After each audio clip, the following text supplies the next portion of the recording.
Quiero que vayamos al libro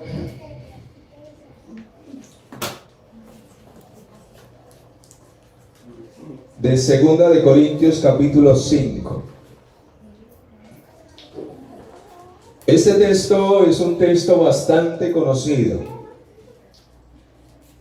pero que, hermanos, quiero citar en esta mañana porque más que sabernos este versículo, más que entender este versículo, necesitamos vivir la experiencia del mensaje de este versículo.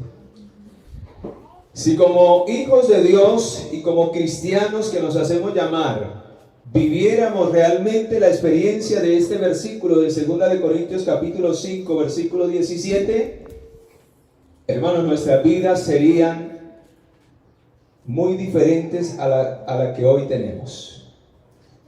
Y por eso quiero llevarlos a reflexionar el por qué no hemos logrado lo que Dios desea en este solo texto. ¿Por qué, si el Señor dice, de modo que si alguno está en Cristo, nueva criatura es, y las cosas viejas pasaron y todas son hechas nuevas, ¿por qué seguimos aferrados a lo que el mundo nos ofrece? ¿Por qué seguimos cediendo a la tentación y al pecado? ¿Por qué seguimos en las costumbres del mundo? ¿Por qué seguimos haciendo lo que el mundo nos brinda y nos promueve a hacer, cuando deberíamos marcar una diferencia si estamos realmente en Cristo Jesús? Esas cosas del pasado deben quedar atrás, porque el Señor quiere hacer nuevas todas las cosas. Y saben, mis amados, la única manera en que Dios puede hacer nuevas todas las cosas es cuando colocamos nuestra vida en armonía con su voluntad. Es cuando cada día sacamos tiempo para escudriñar la palabra de Dios. Es cuando cada día podemos reflexionar y mirar qué es lo nuevo que Dios quiere que coloque en mi vida. Quiero compartir lo que dice este pasaje de la inspiración divina acerca de esto que les acabo de decir. Deseado de toda la gente, es página 355, dice: a medida que se alimenten de su palabra, hallarán que es espíritu y vida. La palabra destruye la naturaleza terrenal y natural e imparte una nueva vida en Cristo Jesús. Y yo les hiciera la pregunta, si yo les hiciera la pregunta en esta mañana, ¿cuánto tiempo llevamos estudiando la Biblia? ¿Cuánto sabemos de Biblia? ¿Cuánto comprendemos y cuántos mensajes hemos recibido sábado tras sábado? ¿Cuánto tiempo dedicamos todos los días para meditar en la palabra de Dios? Pregunto, ¿será que hemos perdido el tiempo? ¿Será que la palabra de Dios es solo una teoría para mí? ¿Es solo un simple conocimiento de la verdad? ¿Qué ha hecho la palabra de Dios en mi vida? Cuando la inspiración y la escritura me dice que si yo permanezco en Cristo, y lo único que me señala y que me enseña y que me revela a Cristo es su palabra. El Señor mismo se lo dijo a los fariseos y a los de su pueblo: vosotros escudriñáis las escrituras porque a vosotros os parece que en ellas tenéis la vida eterna.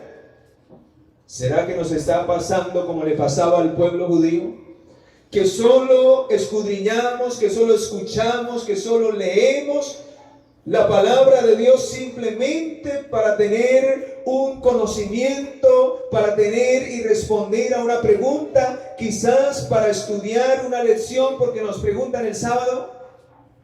Pero ¿qué está haciendo realmente la palabra de Dios en mi vida? ¿Me está transformando? ¿Está destruyendo mi naturaleza pecaminosa porque me enseña cada día a hacer la voluntad de Dios en mi vida? ¿Saben, mis amados?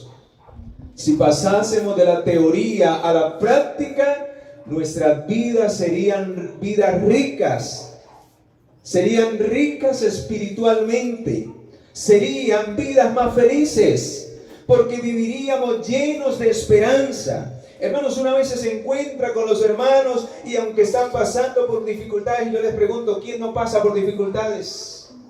¿Hay alguien aquí que lleve una vida totalmente feliz, sin ninguna aflicción, sin ninguna prueba? Yo creo que no lo hay. Pero ¿por qué uno se encuentra con hermanos y les pregunta, hermano, ¿qué tal? ¿Cómo está? Ahí llevando al hermano y arrugan la cara. Amargados, de mal genio, estresados. He ido incluso a hogares de hermanos a visitarlos y los hermanos están en depresión. Imagínense. ¿Qué espíritu está dominando el corazón y la mente de esas personas? ¿Por qué vivimos estresados? ¿Por qué vivimos airados? ¿Por qué vivimos de una manera como la que vive el mundo si Dios nos ha dado un espíritu diferente para que nos gocemos y nos alegremos? Nuestra esperanza no es la esperanza vana del mundo. Y el solo hecho de saber que Cristo muy pronto viene en las nubes de los cielos debe llenarnos de regocijo, de alegría y de fuerza para seguir a pesar de las circunstancias difíciles. Decía una hermana esta semana, decía, hermano, yo quisiera leer más, yo quisiera estudiar más, y se le veía esa alegría. Y yo decía, qué lindo que en todos los hermanos de la iglesia se viviera esa misma experiencia. Decía, hermano, yo dedico a veces una hora, hora y media, yo quisiera tener más tiempo para estudiar la Biblia. Yo antes leía más, y hasta mi esposo se acercaba y me decía, excelente, qué buen hábito has tomado. Pero qué triste, hermanos, que estamos llenos de tanto conocimiento, de tanta teoría y nuestras vidas destruidas. ¿De qué sirve la palabra en tu mente y en tu corazón si no le permites al Espíritu vivificar tu vida a través del poder de ella? ¿Qué es la palabra para aquel que la recibe? Vamos al libro de Hebreos capítulo 4, versículo 12. Hebreos capítulo 4, versículo 12, vea lo que hace la palabra. Porque la inspiración dice que destruye nuestra naturaleza carnal. Cuando no permitimos que ella penetre nuestra conciencia y nuestra mente y controle nuestras emociones y controle nuestros sentimientos y controle nuestro ser, nada va a ocurrir. Por eso dice allí en el versículo 12, la palabra de Dios, ¿cómo es? Es viva, es eficaz y es más cortante que toda espada de doble filo. Penetra. ¿Qué debe de hacer la palabra de Dios? Penetrar hasta partir el alma y el espíritu. En otras palabras, debe cortar en nuestra vida todo lo que esté mal. Así como cuando usted siembra un árbol y el árbol se llena de maleza y crece la maleza, usted debe de ir con la macheta y empezar a cortar, a tajar. Porque la palabra de Dios nos vislumbra qué está bien y qué está mal en mi vida. Pero a la vez, la palabra de Dios, aparte de ser esa lámpara, como lo dice en el Salmo 119, 105, aparte de alumbrar nuestra condición, de mostrarnos nuestro pecado, también dice que la palabra de Dios es una espada de doble filo, que debemos permitir que penetre y corte de mi vida todo lo que está mal y someta mi vida a la voluntad de Dios para que pueda experimentar el verdadero gozo de entregarle mi corazón al Señor. Hermanos, la verdadera felicidad del ser humano consiste en la obediencia. Una persona que viva en desobediencia y en rebelión a la palabra de Dios nunca será feliz. Así usted tenga el conocimiento que tenga y viva los años que viva. Recuerdo hace unos años que tuve la experiencia de ir a cierto lugar. Y en aquel lugar habían dos hermanitas disgustadas. Y ya llevaban más de un año peleadas. Y no se hablaban. Y ambas se reunían todos los sábados. ¡Qué hipocresía! Todos los sábados se reunían a cantarle dizque al Creador. Cuando la palabra del Señor dice que si tú, mientras vas a llevar ofrenda al Señor, el Señor te recuerda que tu hermano te ha ofendido, el Señor dice, deja tu ofrenda y ve y reconcíliate primero, y luego ahí sí presenta tu ofrenda para que pueda ser aceptada por mí. Pero ¿saben qué es lo más triste? Que la vida de estas hermanas evidenciaban cuán lejos estaban de la experiencia de la palabra de Dios en sus vidas, y vivían amargadas, porque quien vive en desobediencia a lo que está escrito, en cualquier condición, en cualquier ramo, en cualquier área de su vida, vive una vida desdichada, porque vivimos separados de Dios. Hermanos, no olviden, el pecado nos separa de la presencia de Cristo Jesús. Y la Biblia dice, quien permanece en Él, nueva criatura es. Quien permanece en Él, no hay condenación, porque vive libre del pecado. Vive no para los deseos de su carne, sino para hacer la voluntad de Dios que está en los cielos. Y estas mujeres vivían en esa condición. Aunque sabían la palabra, sabían lo que dice Primera de Juan, capítulo, vamos allí, sabían lo que dice Primera de Juan. ¿Y cuántas veces no hemos escuchado esos pasajes del libro de Primera de Juan? Vamos allí al capítulo 4. Primera de Juan, capítulo 4.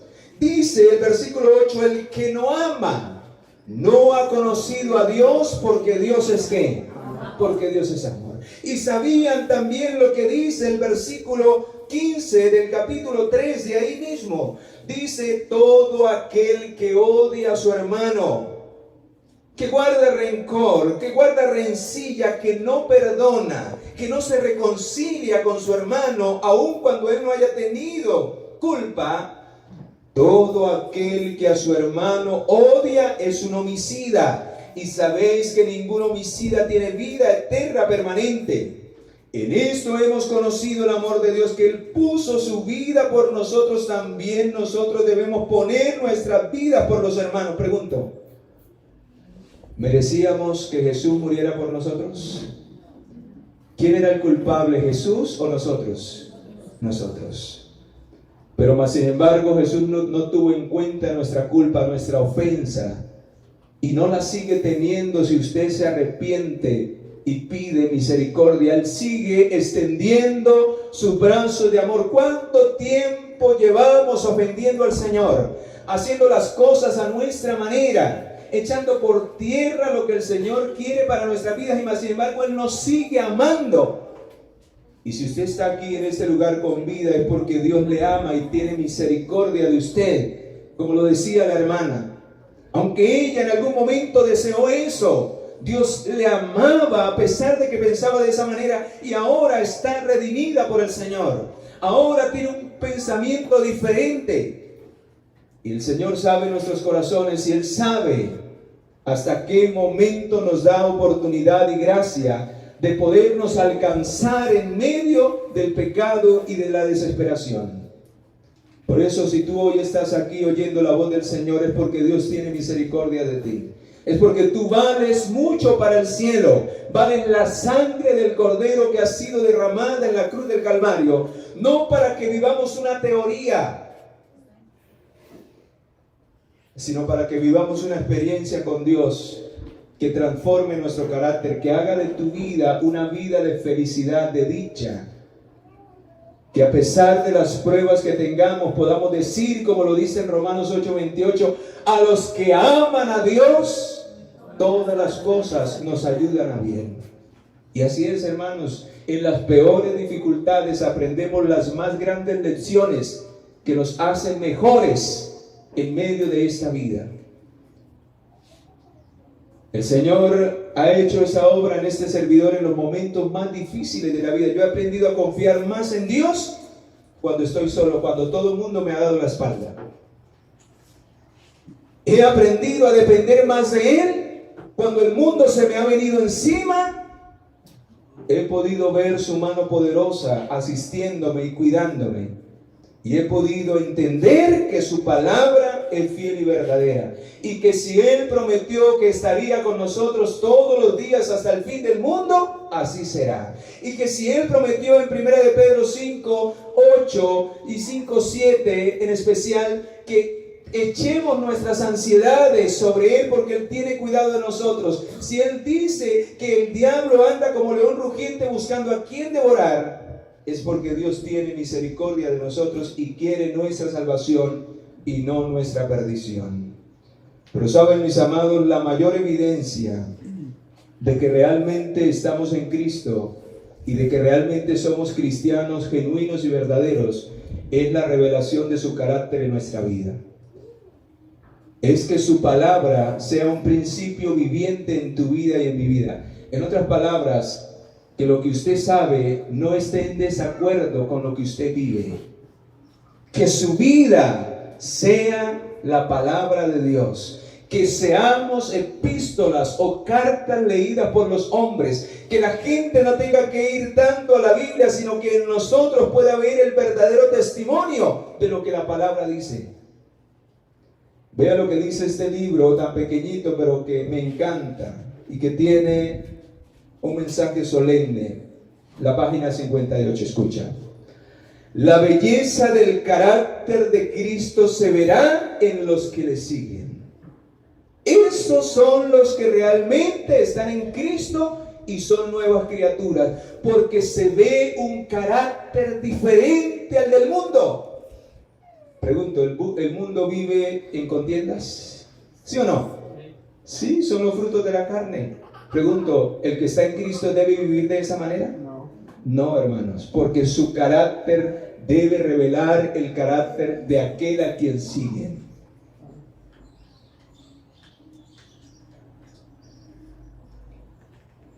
Era su delicia, hablando de Jesús, era su delicia hacer la voluntad de su Padre.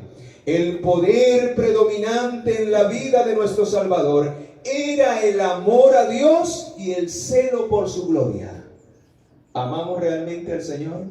¿Saben cuál es la mayor evidencia de que usted ama a Dios? Cuando usted obedece su palabra. Cuando usted obedece sus mandamientos. Por eso el Señor lo dijo en San Juan 14:15: si me amáis, guardad mis ¿qué?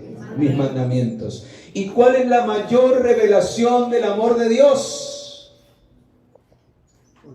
Cuando manifestamos ese amor a quienes tenemos a nuestro lado, a quienes decimos amar, a quienes el Señor ha colocado para bendecirnos y para que nosotros podamos impartir bendición.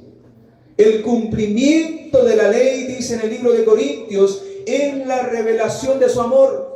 Yo no puedo decir que guardo los mandamientos cuando vivo en contiendas y en peleas con mis hermanos. Porque la mayor evidencia de que guardo los mandamientos del Señor es que revelo su amor en mi vida al tratar a los demás. Hermano, cuando usted va a la Biblia contiene la manera y el estilo de vida que debe vivir todo verdadero hijo de Dios que ama a Dios. Por eso está lleno de historias. Y las historias revelan el amor de Dios o también la desgracia del pecado. Cuando una persona no ama a Dios y prefiere vivir en el pecado, no solamente se destruye a sí mismo. Veamos el caso de Sansón. Sansón estaba destinado para que llegara a ser un gran hombre de Dios. Pero él prefirió rechazar la palabra de Dios en su vida y vivir de acuerdo a su propia voluntad. O sea que al rechazar la palabra de Dios, rechazó su amor y su misericordia para con él.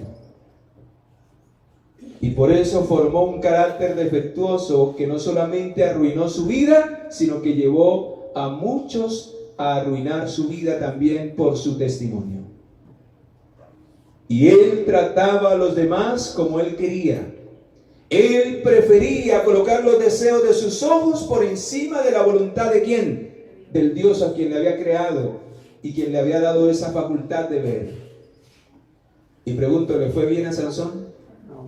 Hermanos, y si miramos todas las historias, son la revelación del rechazo o de la aceptación del amor de Dios para vivir una vida de obediencia. Nadie que no ame a Dios guardará realmente su santa ley.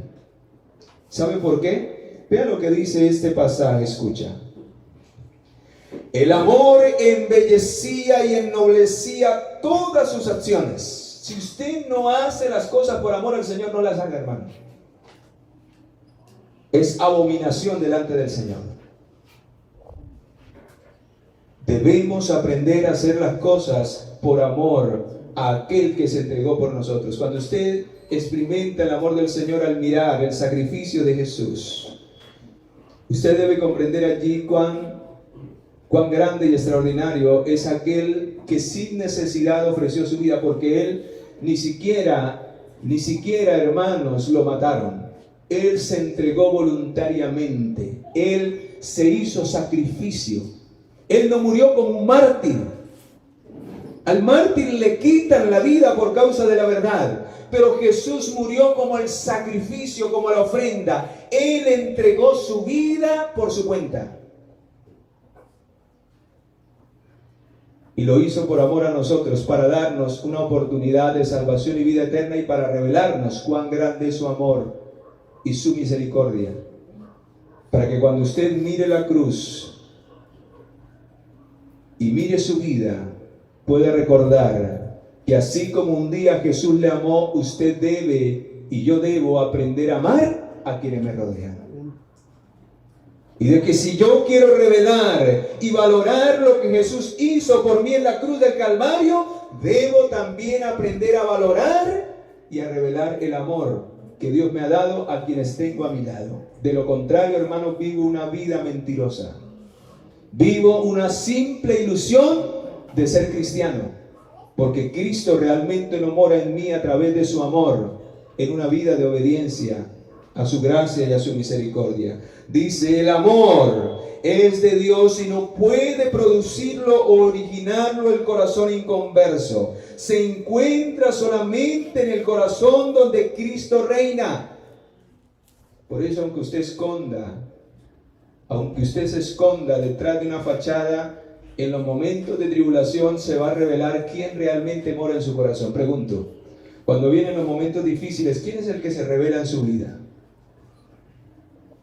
¿A quién mostramos que reina en el corazón cuando vienen los momentos de prueba? ¿Saben? Por eso va a venir una prueba que va a zarandear esta iglesia y va a purificar esta iglesia y va a sacar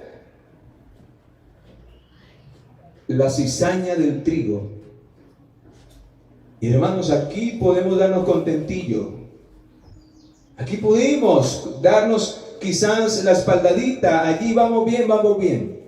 Pero solo usted sabe y Dios sabe cómo está mi vida delante del Señor. Si estoy siendo sincero con Dios y mi vida está en armonía con su voluntad y con su palabra.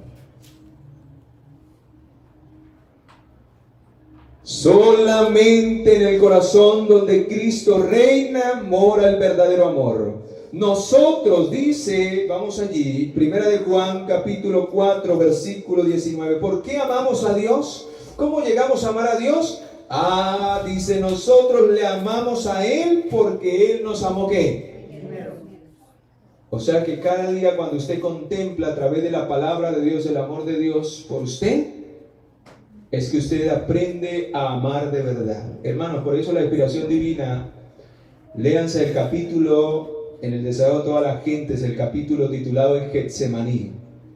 Y dice allí que deberíamos al menos pasar una hora estudiando las últimas escenas de la vida de Jesús para alcanzar a medio comprender su amor por nosotros. Y dice que cuando vivamos y comprendamos y reflexionemos en la experiencia de Jesús, en todo lo que Él sufrió por amor a nosotros, aprenderemos a comprendernos y a valorarnos unos a otros en el amor del Señor. De lo contrario, hermanos, no nos va a importar nada ni nadie, ni siquiera nuestras propias vidas, porque la iremos a seguir desperdiciando en el pecado a cambio de una vida eterna que el Señor nos ofrece. Pero vea aquí lo más importante a lo cual quiero llegar. Dice, en el corazón regenerado por la gracia divina, o sea, aquel que es nueva criatura en Cristo, el amor es el móvil de las acciones. ¿Qué nos debe llevar a actuar cada día? El amor. ¿El amor de quién? El amor de Dios.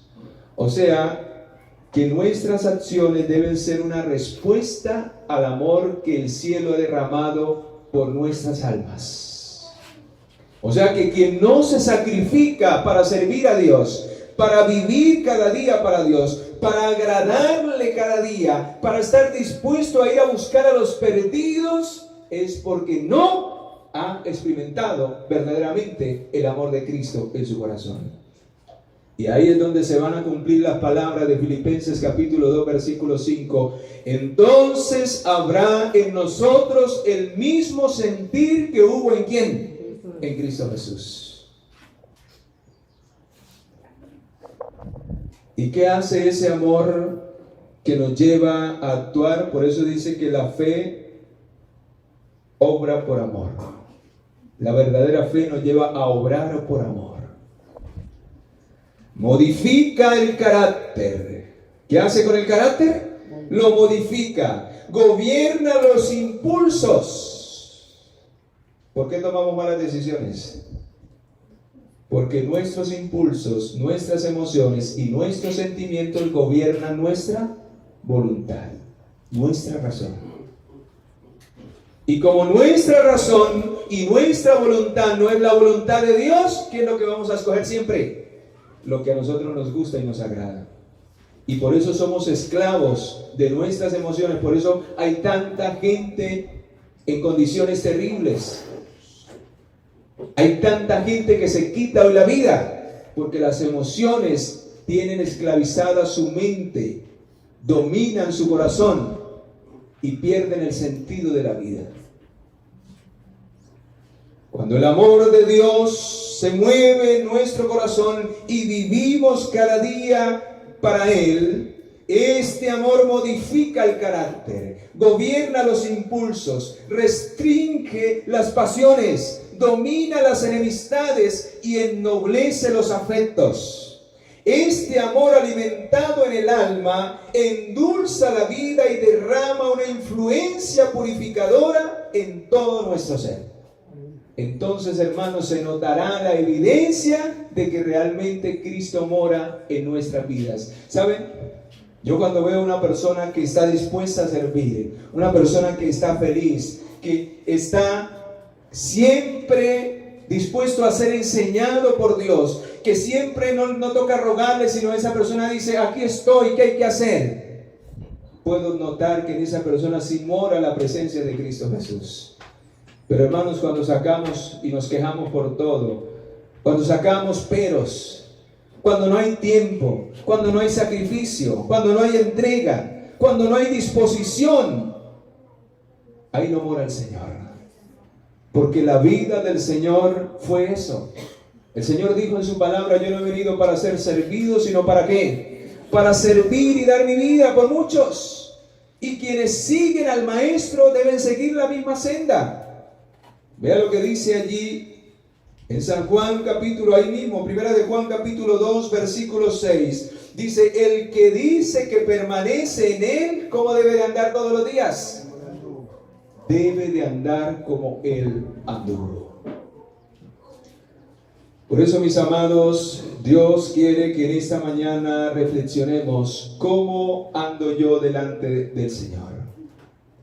¿Cuál es mi testimonio frente a quienes me rodean, frente a mi familia, frente a mis hijos, frente a mi esposo, frente a mi esposa, frente a mis padres? ¿Cuál es mi verdadero testimonio?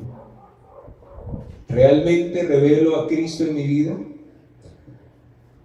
Y quiero llevarlos a otro pasaje más. Escucha esto que dice la página 62.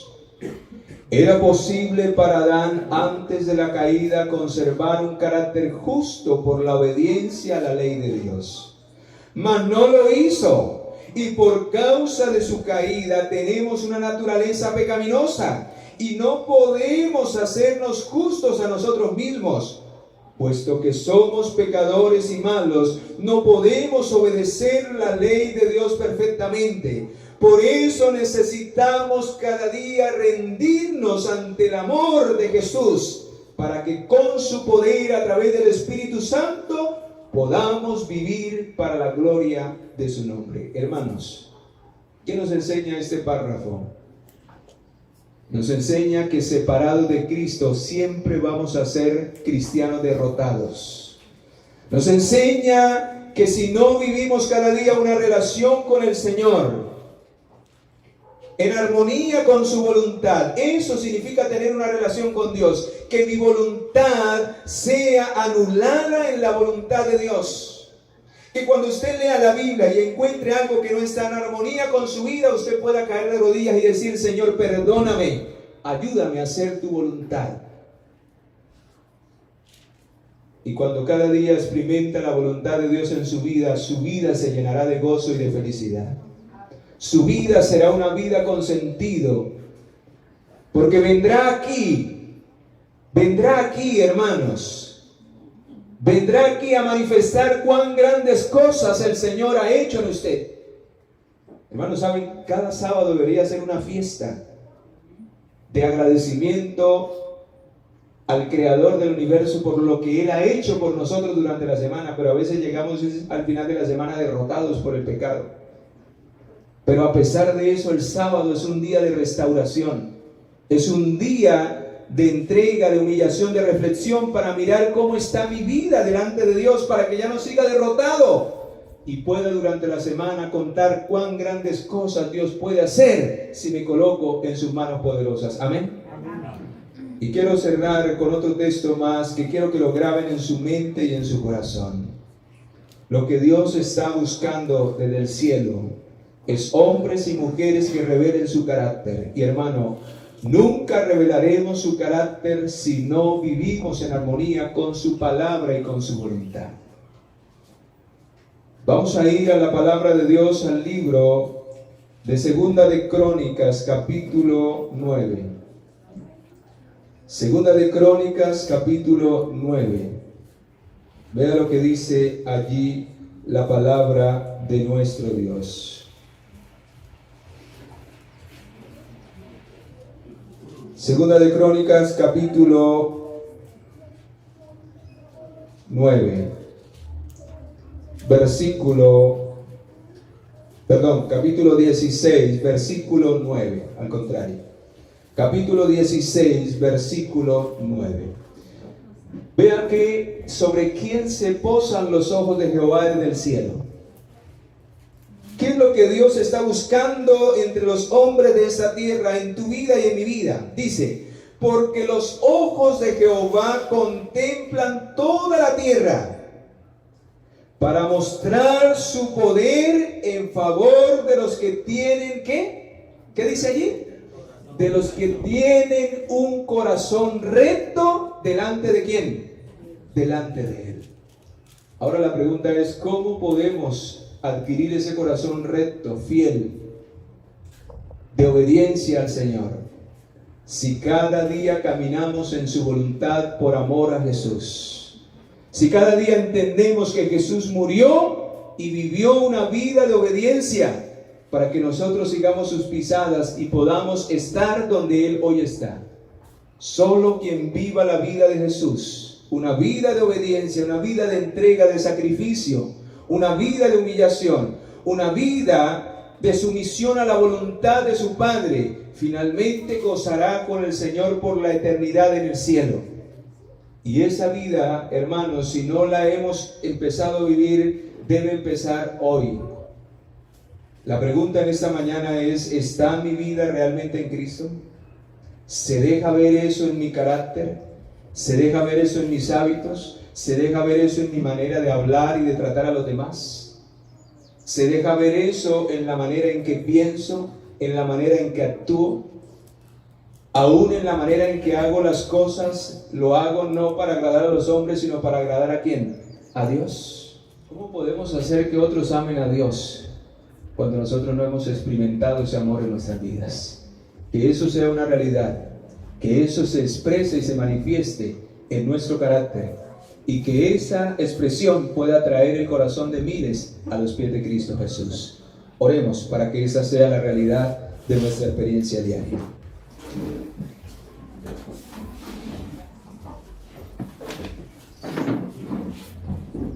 Señor, aquí estamos, de rodillas, humillando nuestros corazones y reconociendo tu grande amor para con nosotros.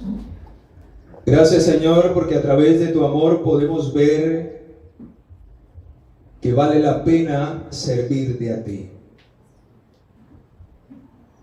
Tú fuiste obediente, dice tu palabra, hasta la muerte y muerte de cruz, para que a través de tu amor pudiésemos aprender también a vivir una vida de obediencia.